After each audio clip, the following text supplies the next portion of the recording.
Todos estén muy bien. Vamos a seguir adelante. Recordarles que este viernes tenemos quiz, el quiz 3, ¿verdad? Con los temas que están indicados en el cronograma. Y hoy empezamos con el tema 4, que sería el de emisiones, que sería el último antes del parcial. Que el parcial sería el último jueves, antes de Semana Santa, ¿verdad? Entonces vamos pues con buen tiempo. Y ya hoy vamos a entrar en materia, aunque tengo abierto aquí el WhatsApp. Entonces vamos a entrar en materia. Ay, perdón, me faltó algo. Abrí la presentación. Denme un segundo porque estaba trabajando con ella hoy en la mañana y ok, entonces vamos a entrar a la parte de emisiones. Vamos a ver un poquito de la legislación vigente, ¿verdad? Entonces, hemos venido hablando, vamos a ponerlo por aquí, hemos venido hablando de la generación de los contaminantes, ¿verdad? Cómo se dispersan en la atmósfera. Y ahora ya entramos a la parte propia, ¿verdad? Del trabajo de un ingeniero ambiental que tiene que ver con la parte, digamos, legal de las emisiones atmosféricas. Vimos los sistemas para controlar la calidad del aire, ¿verdad? En Costa Rica hay un reglamento de calidad del aire que establece cuáles son los índices de calidad del aire, pero la realidad es que no tenemos hay estaciones de monitoreo, pero no son continuas, sino que son cada cierto tiempo. Entonces lo que obtenemos es un dato, un reporte de la calidad del aire que es histórico, ¿verdad? Que está basado en las mediciones pasadas, en un periodo de tiempo, y no tenemos como tal una red de monitoreo de la calidad del aire. Ok. Hablamos ahora entonces de las emisiones, ¿verdad? Ya de lo que se genera a nivel de los ductos. Y vamos a relacionarlo hoy, vamos a empezar a ver la parte legal, ¿verdad? Y recuerden que ustedes como profesionales o nosotros como profesionales tenemos fe pública, ¿verdad? Entonces es muy importante en la toma de decisiones, pues estar muy claro de lo que estamos haciendo, que estamos cumpliendo con la ley, ¿verdad? Y respaldar pues cada una de las acciones que hacemos con criterios. Como ingenieros, pues nos toca resolver problemas, ¿verdad? Y nos toca a esa solución que nosotros estamos planteando, que no es la única, ¿verdad? Es la que nosotros estamos planteando, debe estar bien fundamentada, ¿verdad? De manera tal que todo lo que estamos diciendo se pueda comprobar, porque nosotros tenemos fe pública. Y entonces aquí ya entran criterios legales que puedan traer consecuencias, tanto para el ente generador como para nosotros como profesionales cuando firmamos un reporte operacional. Entonces, y quiero ver la parte de la ley, ¿verdad? De qué se fundamenta el control de las emisiones atmosféricas, ¿verdad? Vamos a explicar hoy usando la norma para emisiones y el reporte operacional para que ustedes lo conozcan cada una de sus partes. Y ya la próxima clase ya vamos a entrar en materia de cómo se mide, o sea, de cómo se miden las concentraciones en las chimeneas, cómo se establece el punto de muestreo, qué me hablan cuando están hablando de un muestreo isozonético de partículas, por qué las mediciones de gases son distintas a la toma de muestra en otras matrices. Y que ustedes estén muy claros en el conocimiento de eso, porque finalmente partimos de una concentración de material particulado de gases para entrar a la parte de diseño, ¿verdad? Entonces, esta es, como les dije, es un cumplimiento legal que tienen que hacer las instalaciones en el país. Y entonces vamos a empezar por aquí, ¿verdad? Hablando del concepto de la emisión, ¿verdad? Que es la expulsión de sustancias en cualquier estado de agregación que proceden de una fuente fija o móvil, producto de la combustión.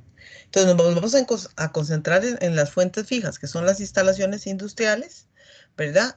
Ya sabemos que hay una normativa que rige a los vehículos y básicamente la norma que aplica para la emisión de los vehículos es la que aplica RITEVE para establecer el cumplimiento o no de los vehículos de combustión interna, ¿verdad?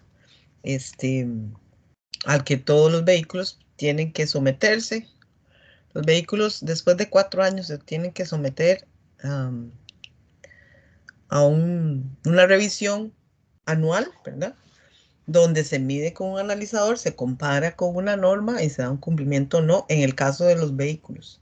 Y aquí vamos a concentrarnos en las fuentes móviles. Entonces, la Ley General de Salud establece, ¿verdad? Los deberes de las personas para la conservación y el acondicionamiento del ambiente y de las restricciones a las que están sujetas para preservar el ambiente. Em, entonces, en el artículo 262, y aquí estos primeros dos artículos, el 262 y el 263, hablan, ¿verdad?, de el ambiente en general, no específicamente para la parte de emisiones, pero es muy importante que conozcan esos artículos porque fundamentan el quehacer de los ingenieros ambientales, sobre todo el 263 que dice que queda prohibida toda acción, práctica o operación que deteriore el medio ambiente natural o alterando la composición y las características intrínsecas de sus elementos básicos, especialmente aire, agua y suelo, que produzcan una disminución de su calidad estética y haga tales bienes inservibles para algunos usos a los que están destinados o cree estos para la salud humana o para la fauna o para la flora, ¿verdad? Entonces, la Ley General de Salud, que es una ley visionaria porque es de 1973, ¿verdad? Contempla esos aspectos. Específicamente, en el artículo 293 dice que todas las personas naturales o jurídicas están obligadas a hacer todas las acciones necesarias, a emplear el máximo de su diligencia en el cumplimiento de las disposiciones legales y reglamentarias o de los pedimentos especiales que ordene la autoridad competente a fin de evitar o controlar la contaminación atmosférica y del ambiente de los lugares destinados a la vivienda, el trabajo y la recreación. Entonces, con este artículo, ¿verdad? El Ministerio de Salud tiene la autoridad para solicitar que se tomen diferentes tipos de medidas y ya sea el dueño de la instalación, ¿verdad? O una persona natural está obligado a tomar esas medidas que el Ministerio de Salud le solicite. Recuerden que el Ministerio de Salud existe antes que el MINAE. El MINAE es de los 90 y entonces toda la parte de fiscalización, permisos de funcionamiento, reportes operacionales, eso se entrega es al Ministerio de Salud y no al Ministerio de Ambiente, en el caso de las emisiones atmosféricas. Pues ya vimos el concepto de la contaminación atmosférica, que se refiere a todos los tipos de partículas, dependiendo, eh, se van a llamar de un nombre u otro, dependiendo de dónde provengan, ¿verdad? También de materia radioactiva y olores. No todo es competencia, o lo vemos los ingenieros ambientales, ¿verdad? Y nosotros vamos a concentrarnos en las emisiones externas, o sea, las que salen de la chimenea hacia el ambiente. Hay otras emisiones que se pueden generar a nivel interno de la planta, ¿verdad? Y esas las vamos a considerar como competencia de los ingenieros en salud ocupacional, ¿verdad? Entonces, todo lo que... Hay una serie de pruebas en gases que se llaman de aire ambiente, ¿verdad? Que es el grado de exposición a los que están los trabajadores. Entonces, hay métodos de muestreo que son para eso, ¿verdad? Se pone una bombita y se puede medir cuánto está expuesto el trabajador durante el plazo que trabaja a cierto contaminante, ¿verdad? Y hay normas establecidas para eso, pero nosotros, en ingeniería ambiental, no las vemos porque, eh, de acuerdo al perfil, pues eso es competencia de los ingenieros en salud ocupacional. El artículo 295 prohíbe la descarga, la emisión o emanación de contaminantes atmosféricos de, de naturaleza y en concentraciones prohibidas que resulten de las actividades que causen o contribuyan a la contaminación atmosférica. Y en ya el capítulo 5 de la ley de los deberes y restricciones a los que quedan sujetos propiamente las actividades industriales, ¿verdad? Se le da potestad al Ministerio de Salud para solicitar los equipos de control de contaminantes atmosféricos, ¿verdad? Entonces, si una emisión de gases, ¿verdad? No está cumpliendo con la normativa, el ministerio está en potestad de solicitar que la instalación tome diferentes medidas. Se prohíbe el funcionamiento de establecimientos industriales o comerciales que no cuenten con sistemas para evitar descargas, emisiones, emanaciones o sonidos. Entonces, fundamentados en estos dos artículos, ¿verdad? Los inspectores del Ministerio de Salud, a través de una denuncia, porque eso es muy importante, ¿verdad? Aquí no tenemos visitas periódicas de los inspectores del ministerio, sino que siempre y cuando haya una denuncia de los vecinos alrededor, entonces eso sí está en obligación del Ministerio de Salud de atenderlo y de solicitarle a la instalación, ¿verdad? Eh, hacer medidas correctivas, ya sea instalarse en caso que no los tengan, y si ya los tienen instalados, entonces demostrar que están cumpliendo con la normativa, ¿verdad? Eso está fundamentado en estos artículos de la Ley General de Salud, porque vamos a ver que no hay una normativa específica para todos los procesos. De hecho, solo tenemos normativas específicas para calderas y hornos, que son los equipos que generan emisiones más que la mayoría de las instalaciones en el país tienen. Pero si tenemos emisiones especiales, ¿verdad? Entonces, eh, fundamentados en estos dos artículos, el Ministerio de Salud puede solicitarlo al ente generador que tome las medidas necesarias, que son de cumplimiento obligatorio, ¿verdad? Entonces, básicamente está asociado al permiso de funcionamiento que da el Ministerio de Salud, ¿verdad? Entonces, básicamente si una empresa no cumple, de acuerdo al artículo 304, el Ministerio de Salud está en potestad de cerrar si no cumplen con esos requerimientos sanitarios, ¿verdad? Entonces, este cumplimiento obligatorio, ¿verdad? Entonces, de acuerdo con la ley. Aunque, como les expliqué, no haya un reglamento específico. Entonces, si hay una emisión, por ejemplo, de vapores solventes, basados en estos artículos del Ministerio de Salud, y hay una denuncia de los vecinos, ¿verdad? Entonces, mandan los inspectores a la instalación a comprobar, ¿verdad? Las emisiones que se están denunciando. Y la instalación pues tiene que demostrar que está tomando medidas para reducir esas emisiones y comparar con una norma, ¿verdad? Que si no hay norma nacional, el Ministerio de Salud puede establecer una norma internacional y se compara el cumplimiento contra esa norma internacional, ¿verdad? Entonces, el tema de las denuncias es una situación em, con la cual, digamos, el Ministerio de Salud tiene la obligación de ir y visitar. Em, y sí, también la otra parte de la denuncia, si la instalación demuestra el cumplimiento y si está bajo la norma, pues ya no se puede hacer más, ¿verdad? Les pongo un ejemplo. Cuando pusieron EVI allá en la Carpio, este, eso queda al frente de una parte de la ciudad Cariari, por donde están los arcos, que son casas pues, de gente de clase alta. Y obviamente pues que el relleno sanitario genera vapores, eh, emisiones. Entonces, y como es el cañón del Virilla, dependiendo de la dirección del viento, hay momentos en que esos olores le llegan a los vecinos de la ciudad Cariari. Entonces, hubo muchas denuncias, ¿verdad? Me imagino que todavía hay.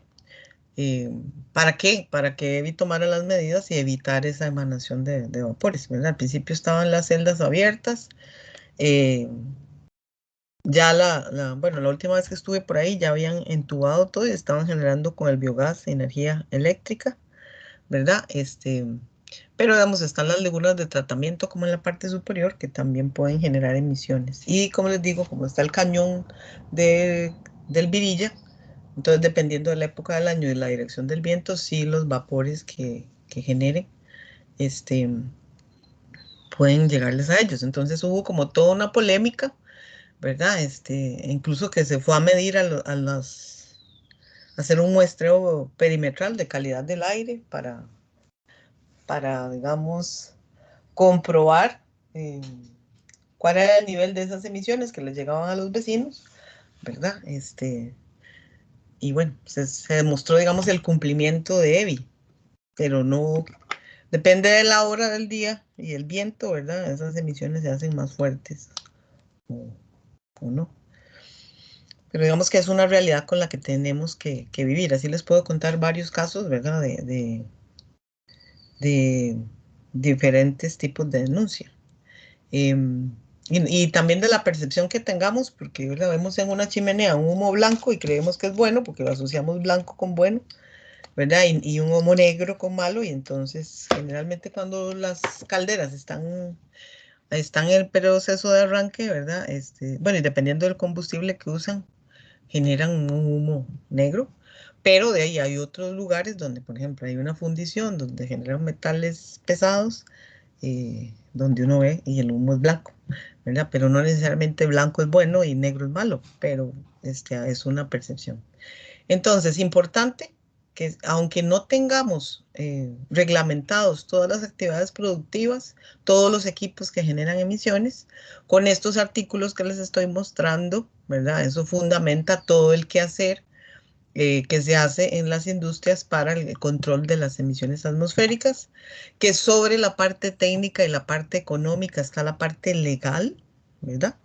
¿Por qué? Porque ante una denuncia del Ministerio de Salud, el Ministerio de Salud está en capacidad de cerrar la instalación, que es una medida como muy drástica, ¿verdad? O no renovar el permiso de funcionamiento, ¿verdad? Entonces, los empresarios hacen las inversiones necesarias para poder suplir cualquier requerimiento, bueno, dentro de lo normal, ¿verdad? Cualquier requerimiento para hacer el control del proceso productivo. Y la otra parte, ¿verdad? Que sí, y como nos va a tocar estar en las diferentes, ya sea unos van a estar trabajando con el ministerio, otros van a estar trabajando en las compañías y otros van a estar trabajando en una ONG con la comunidad, pues saber que existe, tienen que tomar las acciones y que incluso si hay molestias, como ese caso que les conté de Cariari, ¿verdad? Si la instalación demuestra que está cumpliendo contra un valor normado, pues no se puede ser más allá, más allá pues de demostrar el cumplimiento, ¿verdad? Y esos factores como para dónde sopla el viento o la temperatura o el tipo de desechos que están en la celda, ver ese tipo de cosas que son variables, pues siempre son aspectos que hay que analizar en una situación de estos, que es una situación real. Y como les digo, que a ustedes como profesionales les va a tocar estar en un lado o en el otro, ¿verdad? Entonces nos ajustamos a la reglamentación en el caso de que exista y por eso es importante tener un valor normado y una normativa donde se establezcan claramente las reglas del fuego, que no estén sujetas a interpretación, ¿verdad? Que estén lo más claras para todos. Entonces,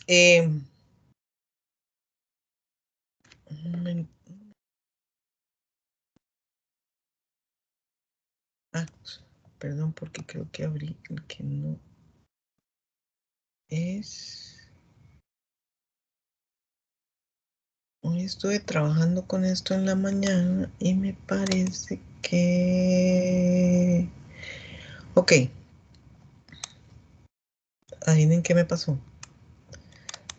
Parece que no grabé lo que estaba haciendo en la mañana. Ay, Dios. Bueno, entonces, esto no va aquí, entonces vamos a hablar del reglamento. Perdonen porque hice una presentación, pero parece que la perdí en la mañana. Entonces, vamos a hablar de este. Este es el reglamento sobre emisión de contaminantes atmosféricos provenientes de calderos y hornos tipo indirectos. Hasta ahorita hay una normativa específica para estos equipos, calderas y hornos, que son el parque de industrias, la mayoría tiene una caldera o tiene un horno, ¿verdad? Existen otros equipos y para eso existen reglamentos específicos y en el caso de que no hayan, entonces, ¿verdad? El ministerio tiene la potestad de utilizar una norma internacional a condiciones lo más similares a las de Costa Rica, ¿verdad? Porque al hablar una norma de Europa con las condiciones de Europa, pues no es representativo para nuestro país, entonces sería que agarren una norma de un país cercano, ¿verdad? Que tenga condiciones parecidas a las de Costa Rica. Ok, entonces, en este reglamento sobre emisión de contaminantes atmosféricos de tipo indirecto, esto está participan tres ministerios, ¿verdad? El Ministerio de Salud, el Ministerio de Ambiente y el Ministerio de Trabajo. ¿Por qué el Ministerio de Trabajo? Bueno, porque las calderas obtienen su permiso de operación en el Ministerio de Trabajo. Así está, no me pregunten por qué, pero así es. Entonces, aquí es importante ver, ver. Voy a leer el considerando 3, que la prevención y disminución del problema requiere un enfoque técnico legal que defina los niveles de emisión mediante límites máximos de emisión de fuentes, principalmente instalaciones y actividades. Pueden ser agrícolas, pecuarias, agroindustriales e industriales, ¿verdad? Entonces, todo ese marco está en este reglamento, ¿verdad? Existía este reglamento, la última actualización se hizo en el 2018, ¿verdad? Y que hay un consejo técnico interinstitucional e interdisciplinario que es el que revisa las normas periódicamente. Ahí están el MINAE, el MINADET, el MINAE, el Salud, el Ministerio de Trabajo, las municipalidades, las universidades, los laboratorios, Recope, el ICE, el meteorológico también. O sea, hay un montón de gente que está formando ese consejo técnico y, y basado en la información que se tiene de los reportes operacionales que presentan las industrias, las mediciones que presentan los laboratorios, la calidad de los combustibles que presenta Recope, con base en toda esa información, este consejo técnico, ¿verdad? Es el que tiene la potestad de revisar los valores normados, ¿verdad? E irlos actualizando. Y aquí también es importante lo que les decía, que el reglamento de calderas está adscrito al Ministerio de Trabajo. Entonces ellos tienen que, para obtener el permiso de funcionamiento de la caldera, ¿verdad? Tienen que presentar, hacer ciertas pruebas, ¿verdad? Para renovarles ese permiso. Entonces, por eso es que este reglamento es de salud, del MINAE y también del Ministerio de Trabajo. Ok, entonces, se los voy a presentar.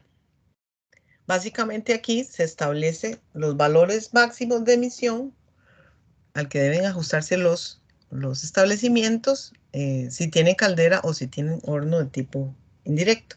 Entonces, hay una clasificación, ¿verdad?, de las calderas, tipo A, B, C o D, dependiendo de la capacidad de producción de vapor, ¿verdad?, en kilogramos por hora, o del área de superficie de calefacción, ¿verdad? Esto es un intercambiador de calor, básicamente, ¿verdad? Entonces, ya sea que usemos el parámetro de qué cantidad de vapor se produce por hora, ¿verdad? Entonces hacemos una clasificación de las calderas en tipo A, B, C y D. Estas son las más grandes, de actividades más grandes, y estas son las más pequeñas.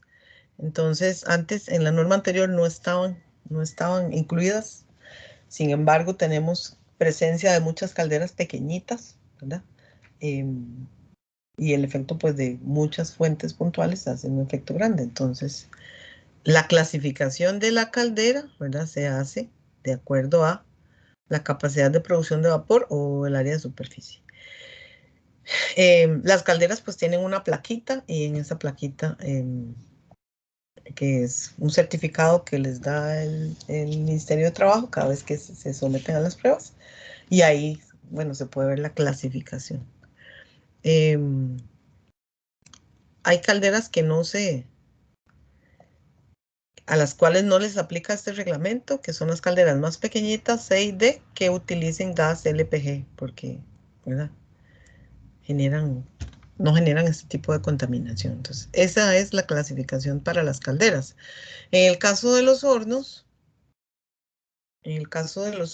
¿verdad?, también tenemos una clasificación A, B, C y D, dependiendo de la potencia que se le suministre al horno, ¿verdad? Entonces, más de 6.000 es tipo A, y bueno, y se incluyen los hornos más pequeños que tienen menor o igual a 100 kilowatts.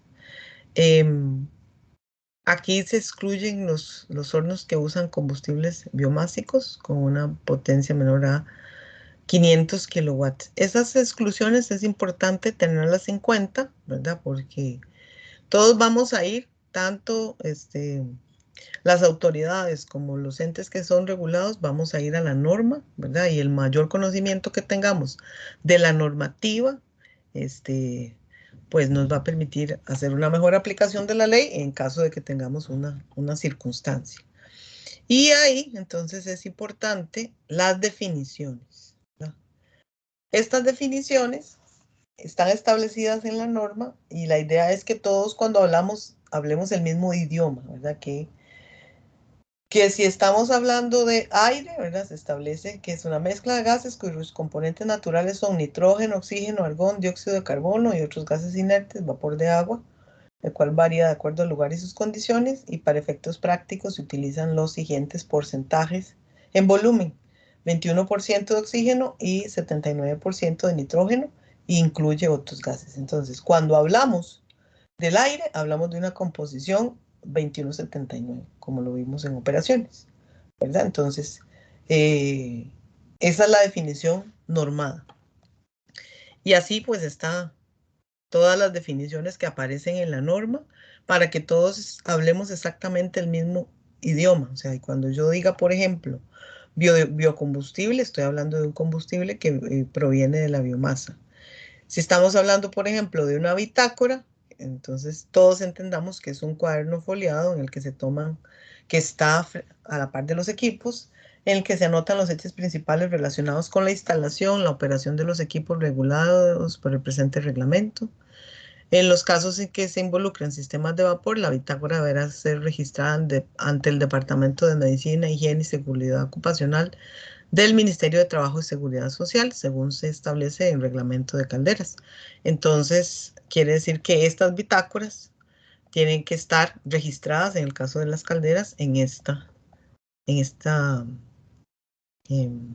departamento, ¿verdad? Entonces, una bitácora no es cualquier cuaderno, sino que en el caso de las calderas es algo que está foliado, ¿verdad? Y que está registrado en alguna autoridad competente.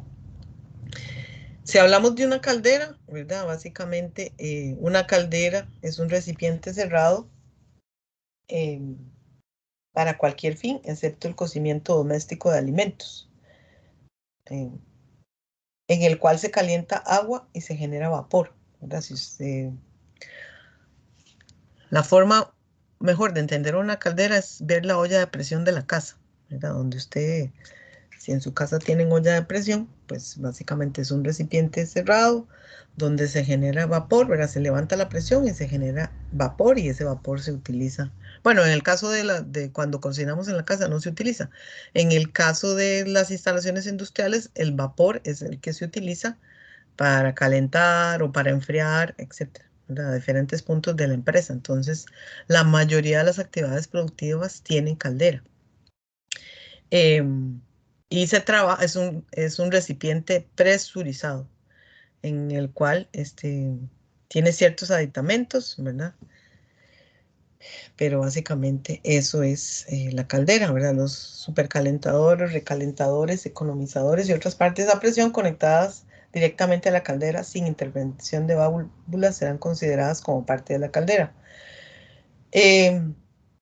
Nosotros tenemos como que entender la definición de lo que es, pero realmente es competencia de los ingenieros electromecánicos. Las pruebas que se hacen en el Ministerio de Trabajo son competencia de los ingenieros electromecánicos, ¿verdad? Ellos son los que hacen pruebas de esfuerzo, de presión, hacen una inspección visual para ver que no hay fisuras en el cuerpo de la caldera, ¿verdad? Y una vez que someten pruebas de esfuerzo, y una vez que el cuerpo de la caldera pasa todas esas pruebas, entonces se presenta ante el Ministerio de Trabajo y la caldera tiene su permiso, ¿verdad?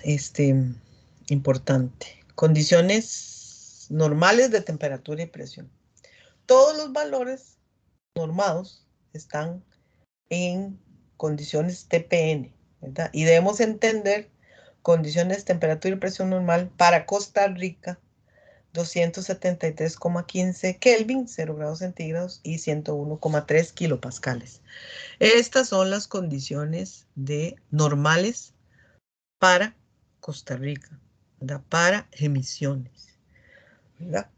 Entonces vamos a ver más adelante que cuando hacemos un cálculo de la concentración, el volumen hay que corregirlo a estas condiciones.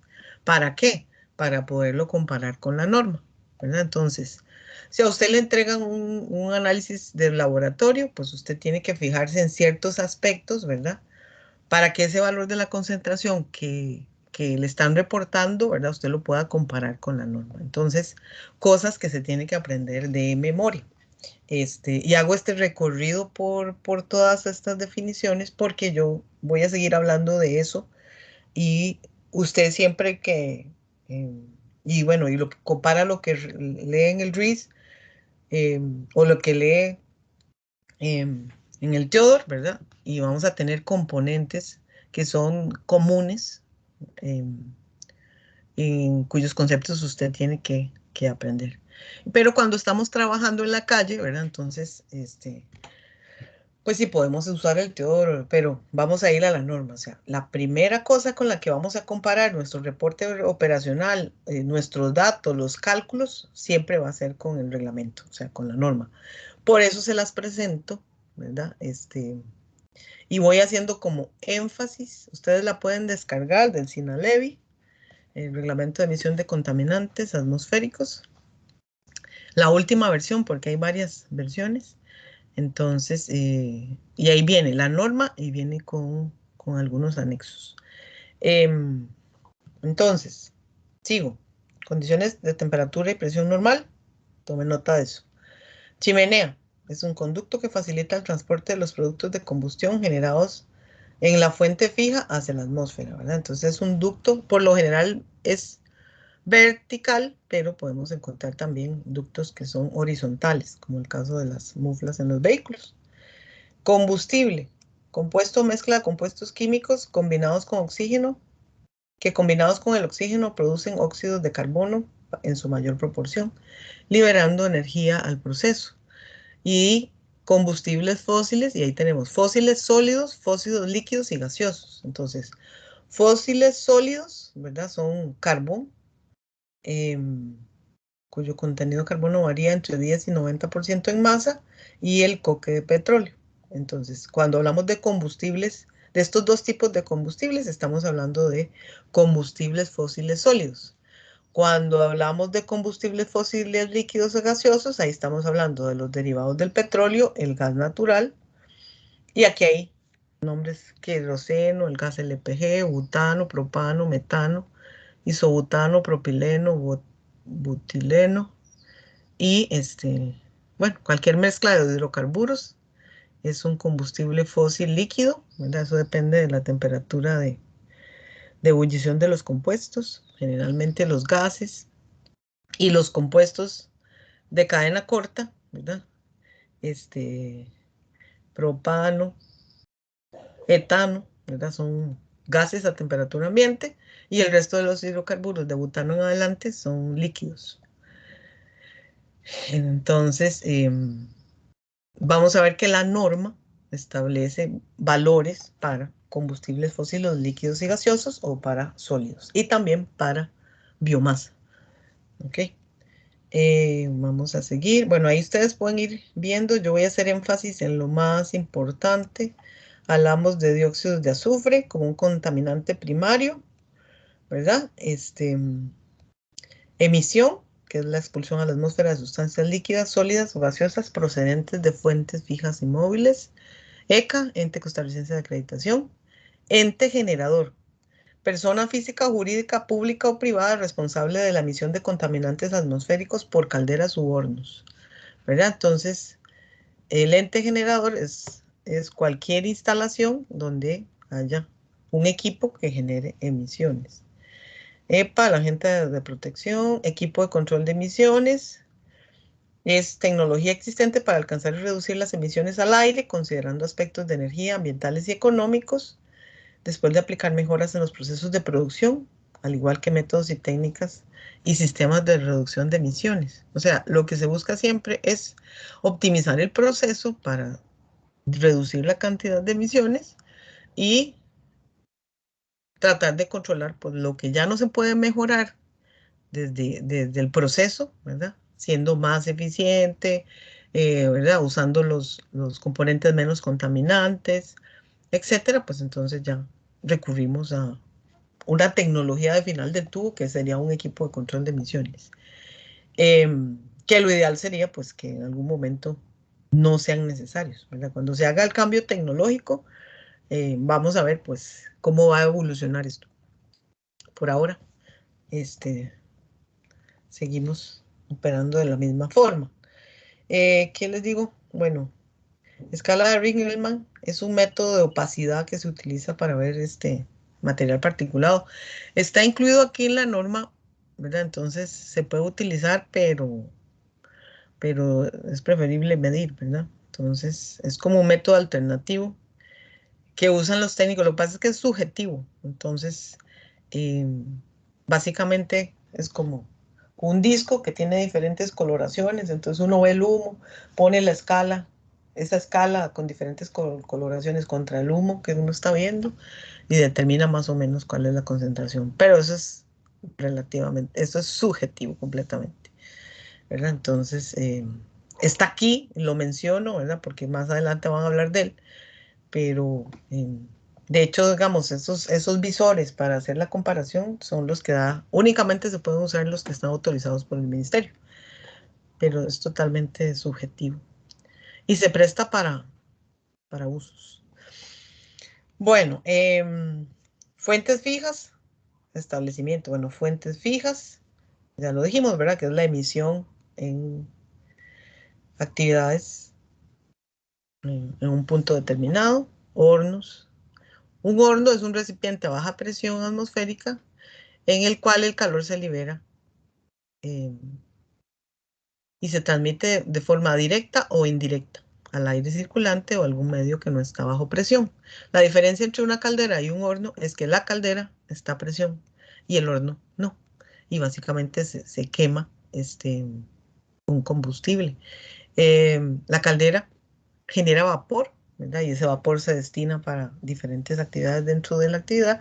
Y el horno, ¿verdad? Genera calor y ese calor se utiliza pues para cocinar o para generar, digamos, reacciones químicas, etcétera. Pero ahí el producto del horno, ¿verdad? Es el calentamiento, el calor que se le transmite a la materia que se está procesando. Y la caldera, ¿verdad? El producto es vapor. Entonces tenemos,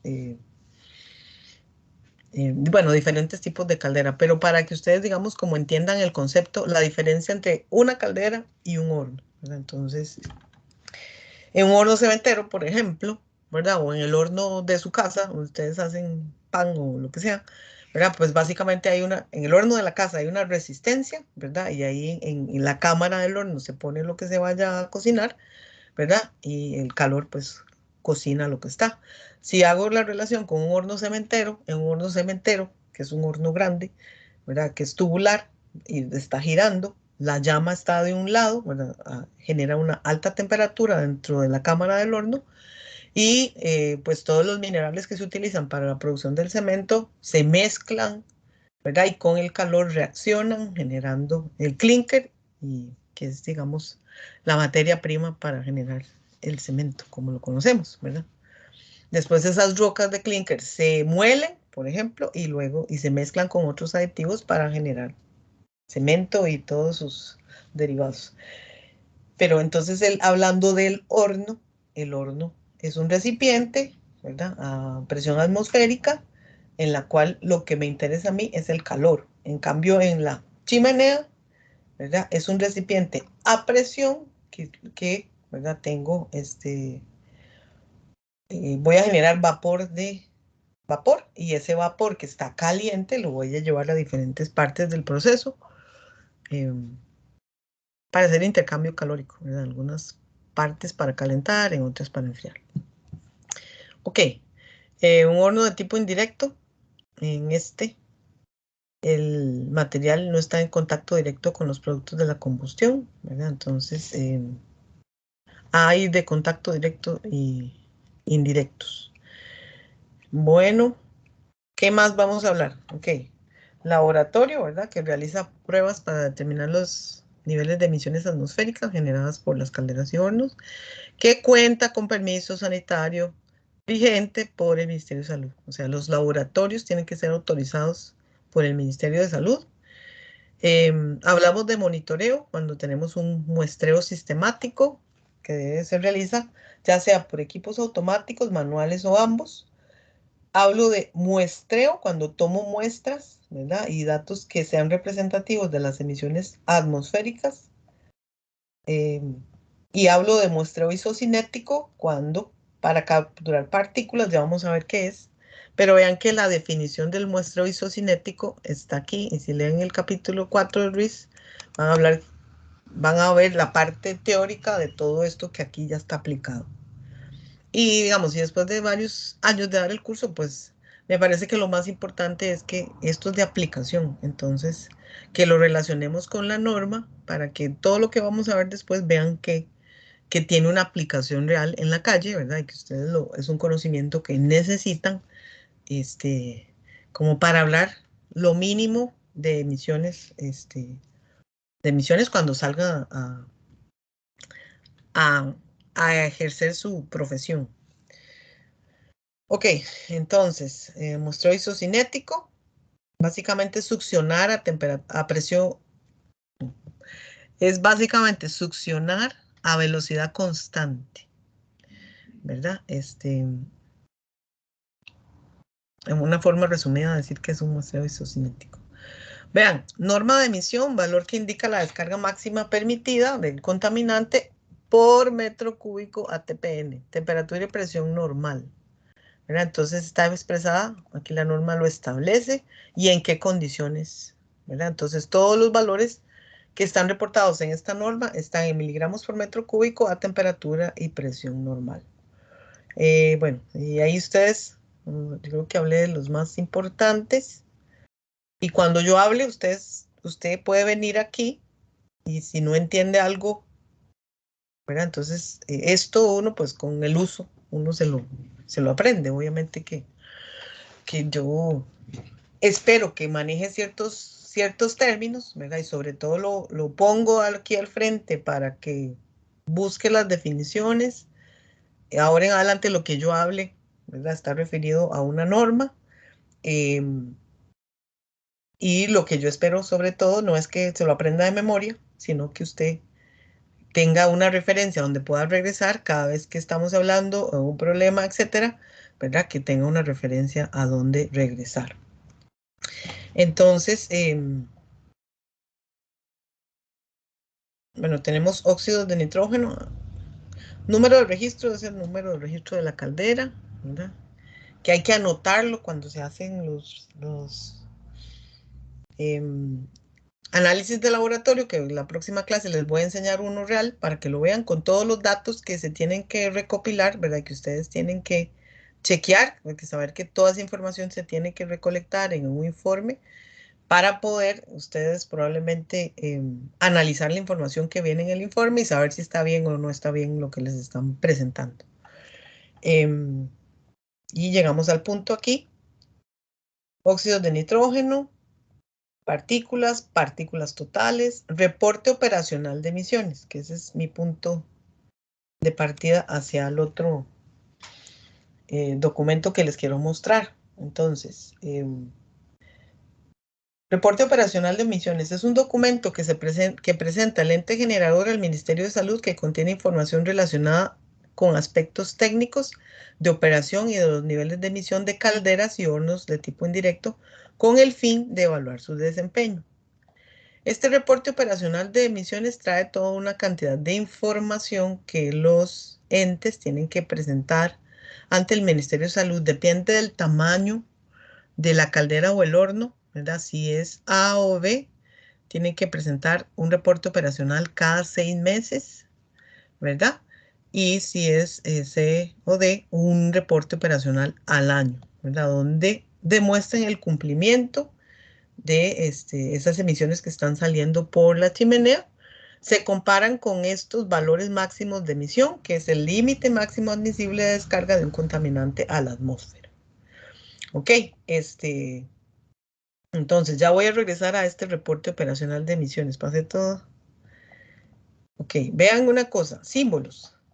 Ustedes van a escudriñar la norma. Yo nada más voy a hacer un recorrido por las cosas principales, ¿verdad? Van a tener que descargarla y tenerla a mano, ¿verdad? Porque la vamos a usar en algunos problemas solamente para ver, pues, el cumplimiento y la interpretación de los valores normados. Entonces, se establecen los símbolos. Recuerde que cuando aparece metro cúbico TPN es a 273 Kelvin y 101,3 kilopascales, que es lo mismo que 760 milímetros de mercurio, que es lo mismo que una atmósfera, ¿verdad? Entonces, pero los valores para la hora de hacer la comparación tienen que estar en estas condiciones. Vamos a ver que tenemos condiciones dentro de la chimenea, condiciones ambientales y condiciones, ¿verdad? Normales. Con esas tres condiciones vamos a jugar, ¿verdad? Pero, ¿por qué vamos a jugar con eso? Bueno, porque como la presión y la temperatura varían con la altura, ¿verdad? La temperatura y con la presión, ¿verdad? Entonces, para poder comparar con el valor normado, necesitamos convertirlo todo a estas unidades que la norma me pide. Sigo. Bueno, ahí está lo del consejo. Voy a hablarles aquí. Estos son los valores máximos de emisión, ¿verdad? Entonces, para partículas, pues aquí habla del método de Ringelmann, que ya les dije más o menos de qué se trata, pero vamos a hablar de esto, para que vean cómo se lee la norma, nada más. Entonces, aquí dice, utilización de combustibles fósiles, líquidos y gaseosos, biocombustibles y sus mezclas de calderas y hornos de tipo indirecto. Entonces, emisiones en miligramos por metro cúbico a TPN, condiciones normales, permitidas cuando se utilicen combustibles líquidos y gaseosos. Entonces, dependiendo de la categoría del horno o de la caldera, entonces el valor máximo de emisión para partículas es de 135 miligramos por metro cúbico para, aquí estoy con calderas tipo A, ¿verdad? Estos son los valores normados dependiendo del tamaño de la caldera. Si estoy utilizando este tipo de combustible, líquido o gaseoso. Si Por ejemplo, si estoy utilizando combustibles fósiles sólidos en calderas y hornos de tipo indirecto, por ejemplo, si uso carbón u otros, la norma es esta: 100 miligramos por metro cúbico a temperatura y presión normal para todos los tamaños de hornos y calderas. Si utilizo biomasa como combustible, ¿verdad? Entonces la norma es para hornos y calderas, es esta. ¿Verdad? Para partículas, siempre estamos 120, 150, 175. Entonces es importante para partículas definir el tamaño del horno o la caldera en A, B o C y tener muy claro el tipo de combustible que se está usando, y con eso vengo a la norma y busco el valor máximo de emisión que, como les indiqué, está en condiciones de miligramo por metro cúbico a condiciones normales, ¿verdad? Entonces, vamos a ver más adelante que vamos a tener que hacer la conversión de los valores que obtenemos para llevarlos a TPN, temperatura y presión normal, para poderlo comparar con estos valores que establece la norma. Entonces, eso les mostré para partículas. Veamos para dióxido de azufre. Igual, recuerden que hay contaminantes primarios que serían partículas, óxidos de nitrógeno y óxidos de azufre, ¿verdad? Que es los que más se controlan. Entonces, dióxidos de azufre, igual tengo combustibles líquidos, gaseosos o biomásicos en calderas y hornos. Y igual, aquí hay un detalle. Por ejemplo, para dióxidos de azufre dice emisiones de miligramos por metro cúbico cuando se utilizan esos combustibles líquidos, gaseosos o biomásicos con un contenido de azufre de hasta un 3% en masa. Resulta que el combustible tiene azufre. El combustible tiene azufre. Entonces, básicamente, Recope tiene que reportar mensualmente cuál es el contenido del azufre del combustible que está vendiendo, ¿verdad? Porque pues hay una parte de ese combustible que viene con el combustible y otro que se genera en el proceso. Entonces no se debe castigar al ente generador por el combustible que ya viene en el azufre. Entonces, por eso se establece esta norma cuando el contenido de azufre en el combustible es hasta un 3% en masa. Entonces, es 2500 para todos los tipos de calderas y hornos. Pero sí, hay correcciones. Si el valor del contenido de azufre sube o baja, entonces la tasa de emisión hay que corregirla. Aquí. Si tengo valores mayores al 3% de azufre en masa, entonces tengo que hacer una corrección aplicando la norma del valor normado, que es 2500 por el contenido de azufre en porcentaje en masa, entre el 3, porque este valor de 2500 es para 3. Entonces, con este sencillo factor, pues si tengo un mayor contenido de azufre, ¿verdad? Este valor de la norma aumenta. Entonces, siempre es importante conocer la norma, estudiarla, y por eso se las estoy presentando, para ver cuál es el valor normado que aplica. Por ejemplo, bueno, esto es para cantidades mayores. Si tengo cantidades menores, dice la norma, ¿verdad? Que se establece 1500 miligramos por metro cúbico, siempre y cuando el contenido de azufre sea menor o igual al 1%. Entonces, como les dije, otra cosa les tengo que explicar de por qué se puso esto en la norma. Recope no refina, Recope compra. Entonces, dependiendo a quién le compre o dónde compre el combustible que trae el país, la cantidad de azufre que trae el combustible varía. Entonces, esto fue, uno de los cambios que se le hizo a la norma después de analizar muchos reportes operacionales, porque la gente en un proceso productivo donde no había nada de azufre y llegaban a hacer los análisis de gases y el ente no cumplía, ¿verdad? Entonces, no se le podía castigar por un azufre que él no estaba produciendo, sino por un azufre que ya venía en el combustible.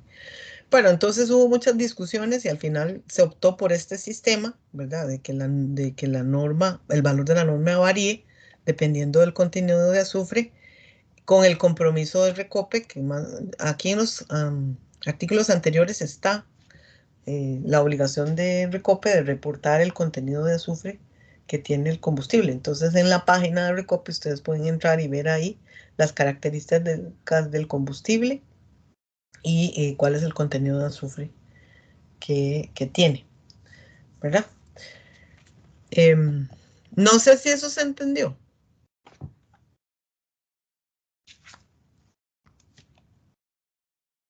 Sí, bueno. ¿Sí se entendió?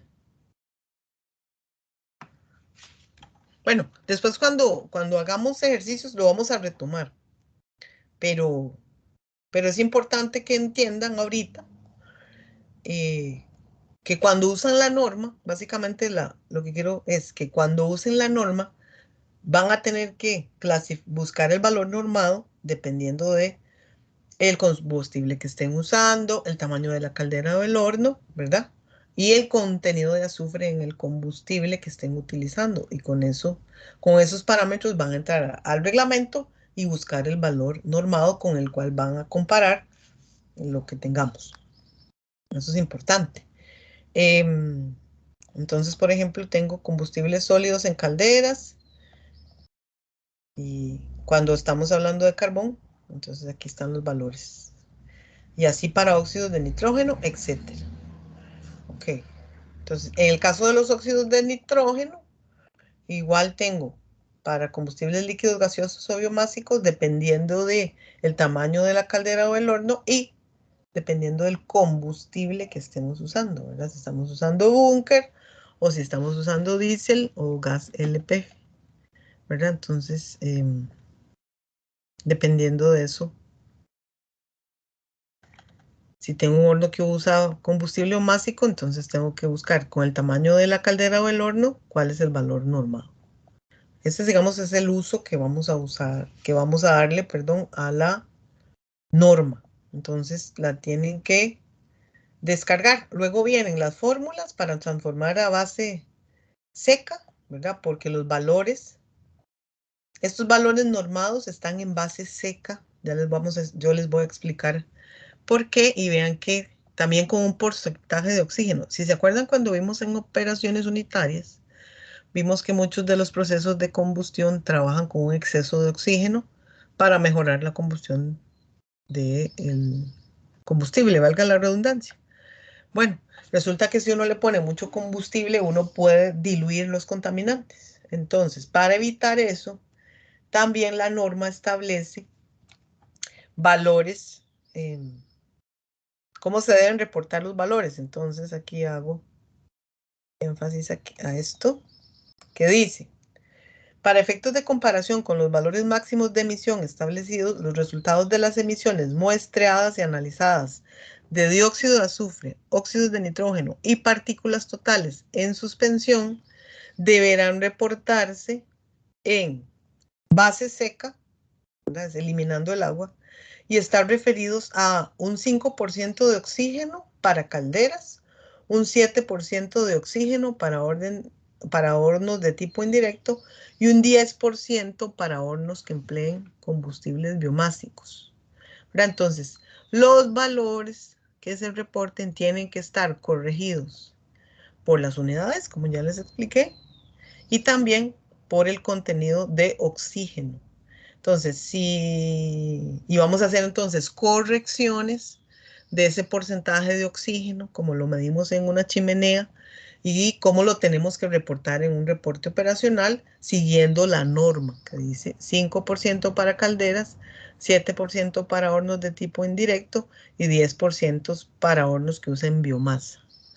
Y la norma trae las fórmulas para hacer las correcciones. Esto nosotros lo vamos a ver cuando los cálculos, pero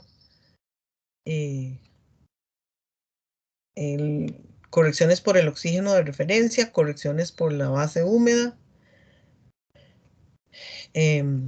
correcciones, como la norma está en miligramos por metro cúbico normales, entonces en muchos equipos vienen en partes por millón, entonces la norma me da los factores de conversión que yo puedo utilizar para pasar de partes por millón, si el analizador da partes por millón, y convertirlo a miligramos por metro cúbico normal, considerando el porcentaje de oxígeno también, ¿verdad? Entonces aquí se está haciendo una corrección de el porcentaje de oxígeno en el aire menos el porcentaje de oxígeno medido. Pero eso lo vamos a explicar con detalle después.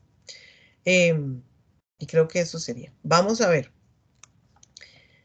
El reporte operacional.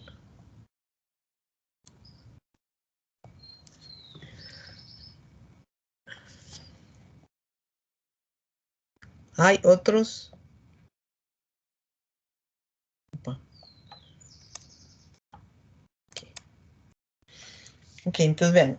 Está esta, la guía para la confección de un reporte operacional. La guía, esta es una guía que me da el Ministerio de Salud.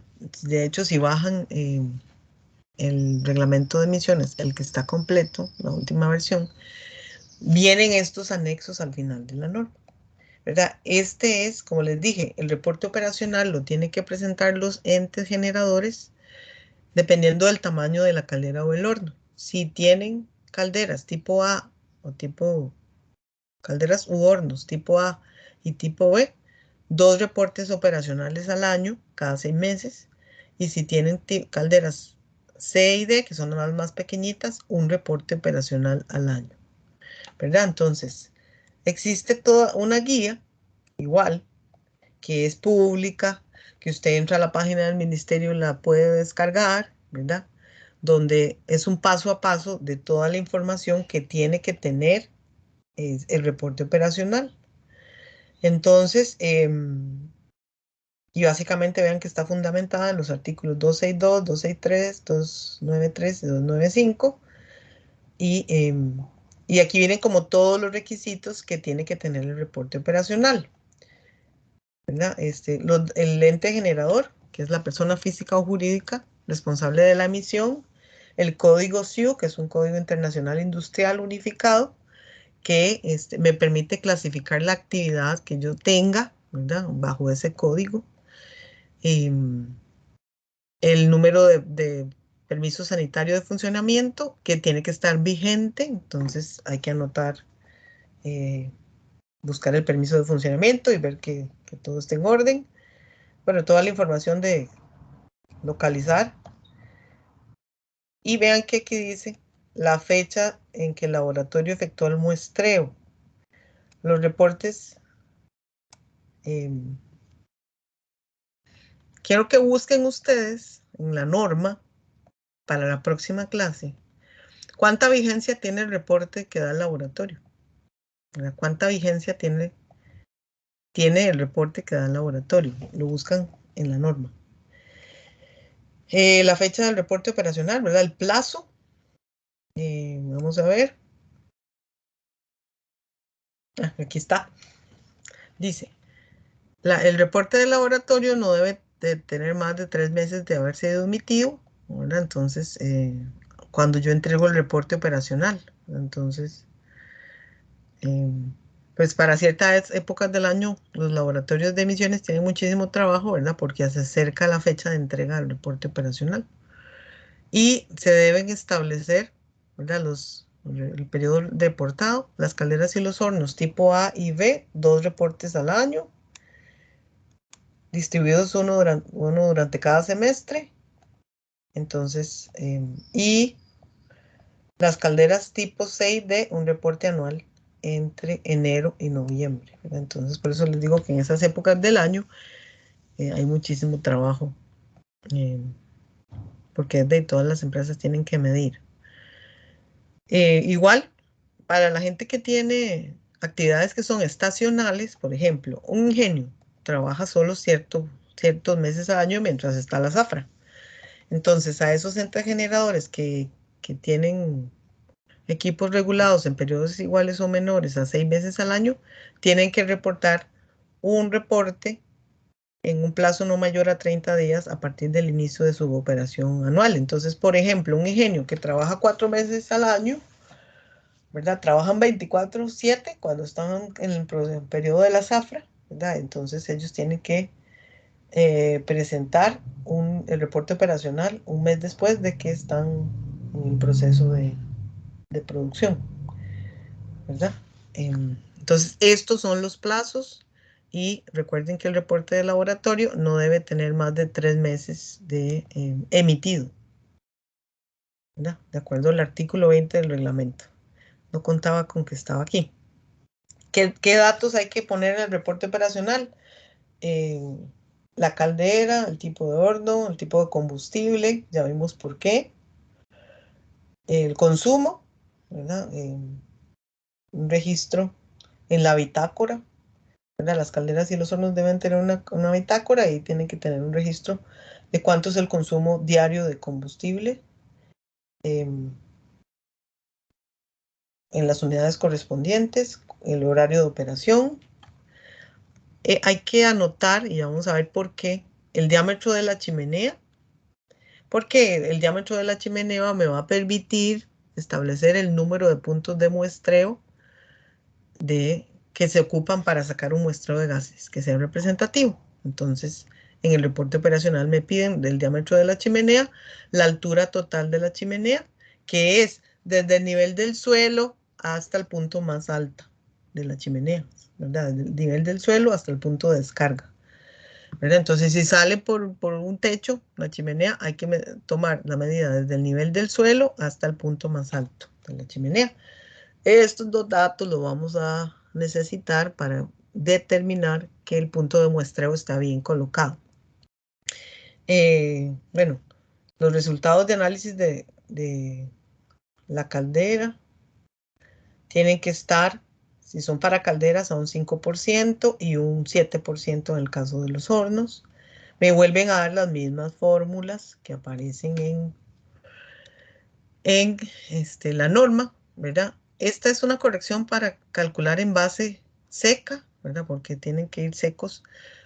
Ya sabemos que cuando se genera el combustible fósil se va a generar CO2 y agua, ¿verdad? Entonces la mezcla de gases que va por la chimenea tiene agua, ¿verdad? Y eso lo que hace es diluir los contaminantes. Entonces, diluye los contaminantes y la concentración del contaminante que me interesa baja. Ya se los voy a mostrar. Entonces, para poder tener todos una misma base de comparación, entonces la norma pide que esté en base seca. Entonces, pues se hace esta corrección para tener la emisión en base seca. La de abajo es para hacer la corrección, para tener una emisión con un porcentaje de oxígeno el que me pide la norma. Yo para mejorar la combustión puedo tener un 10, un 12% de exceso de oxígeno y lo que estoy haciendo es diluyendo la mezcla, ¿verdad? Tengo un mayor volumen, entonces la concentración me da más baja. Entonces, para evitar eso, por eso se establecen estos valores de oxígeno de referencia. Dependiendo del equipo, y vean que aquí también me dicen otra vez el TPN, ¿verdad? Que es a 0 grados centígrados y una atmósfera de presión.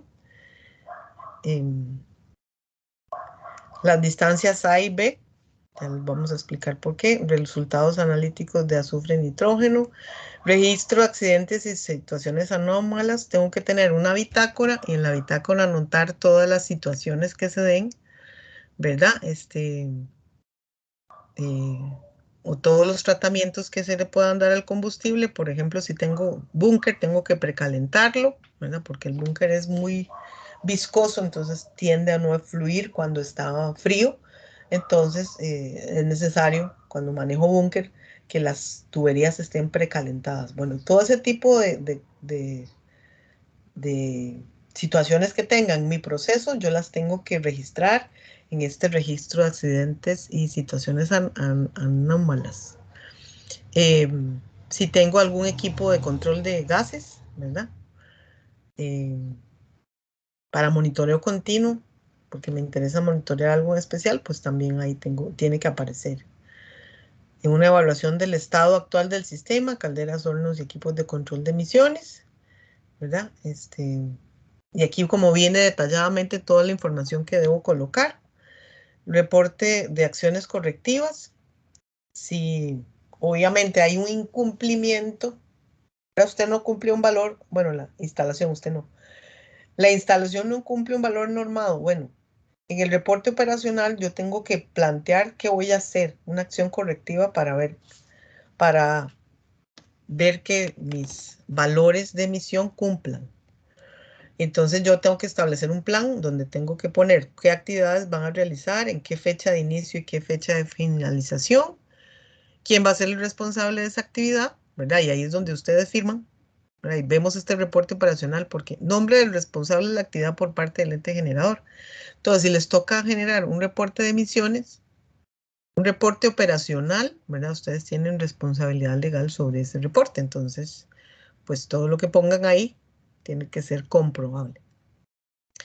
Y ustedes se comprometen ante el Ministerio de Salud, cuando ustedes entregan el reporte operacional, a hacer esas acciones correctivas en un plazo determinado, ¿verdad? Y demostrar al final de las acciones correctivas, volver a medir y ver que ese valor que estaba fuera de norma, pues ya está dentro de la norma. Aquí. Deportar también todos los métodos de análisis, métodos de muestreo, las normas de referencia para cada parámetro analizado por el laboratorio, ¿verdad? El laboratorio, voy a aprovechar y se los vamos a enseñar aquí.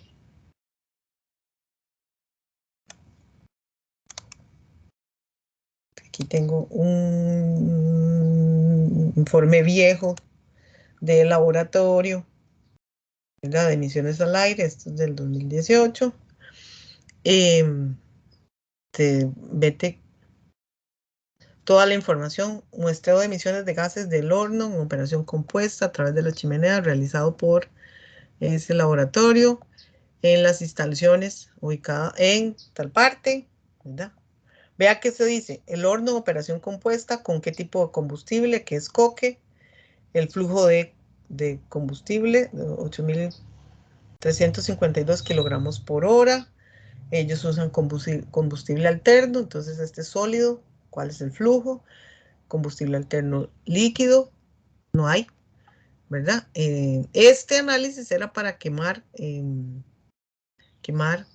refrigerantes, CFCs, ¿verdad? Entonces, por eso aquí está estos CFCs, el horario de funcionamiento, en la modulación del fuego, ¿verdad? En automático, y a qué hora se hizo el muestreo.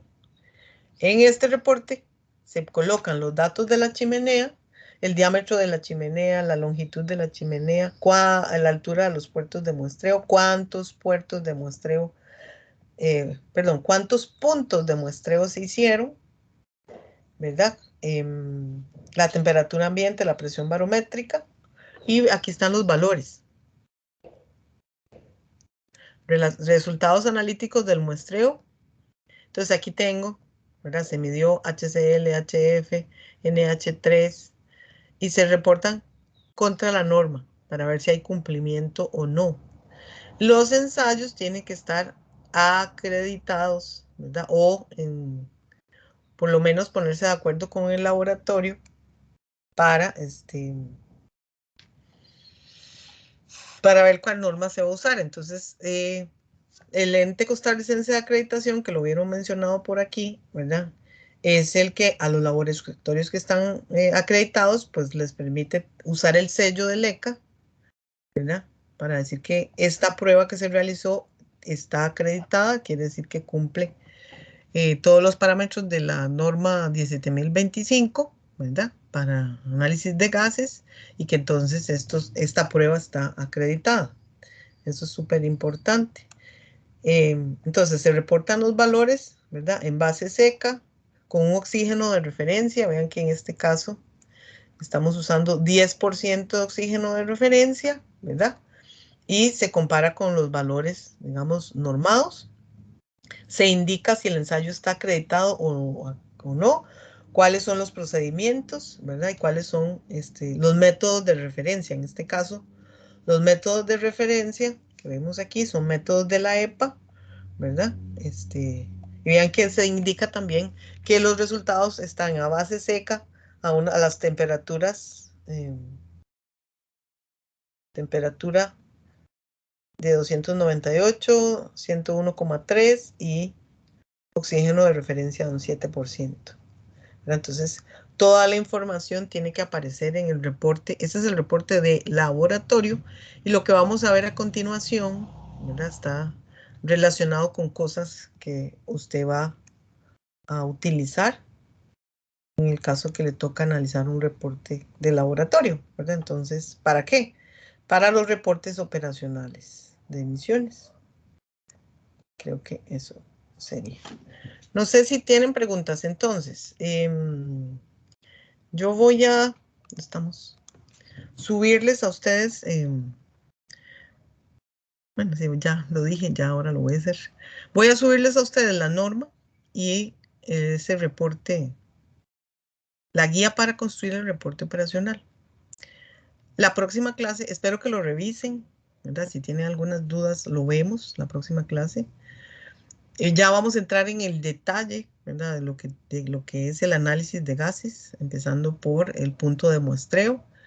¿Por qué se coloca así? ¿Cómo se comporta el flujo de gases dentro de la chimenea? ¿Verdad? ¿Y por qué un muestreo de emisiones es distinto a un muestreo de aguas o a un muestreo de otras matrices, digamos que las podemos hacer en el laboratorio?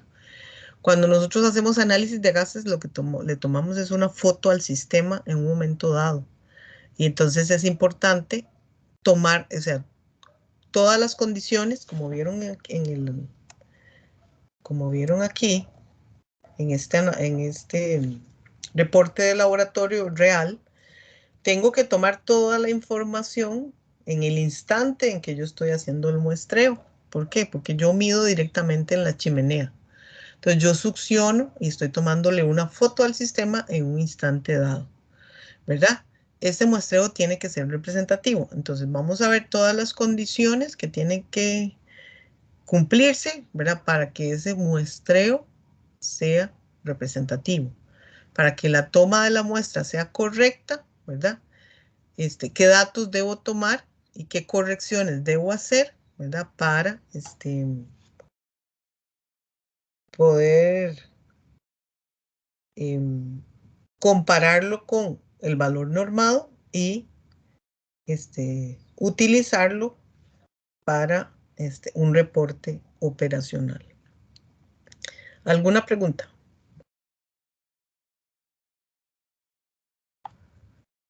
Entonces, mucha información en un momento. Mucha información en un momento. Yo sé, gases no es algo que sea, o sea, que todo el mundo lo maneje, ¿verdad? Pero bueno, no es fácil, no es difícil, ¿verdad? Solamente hay que ver todos los elementos, ¿verdad? Y yo espero, como todos sus compañeros, que cuando usted pase este curso y salga a la calle a trabajar, pues tenga todos los elementos para poder hablar de la parte de gases con propiedad. Entonces, hoy vamos a quedar aquí y como les dije, voy a subir eso. Espero que lo revisen. La próxima clase ya yo voy a hacer preguntas a ver si tienen dudas al respecto. Y voy a partir del hecho de que ya leyeron y entendieron, revisaron esos reglamentos. Yo hice énfasis como en las cosas más importantes, pero pues hay una parte que les toca. Bueno, si no hay comentarios, entonces terminamos aquí y nos vemos, si Dios lo permite, el próximo jueves. Y acuérdense del quiz, que es del tema, los temas anteriores. Nos vemos. Lía y chao. Después yo no he hecho la corrección todavía de sus quizzes, pero aquí lo tengo anotado. Es que he estado muy ocupada, pero no se me ha olvidado. Ok, profe, muchas gracias.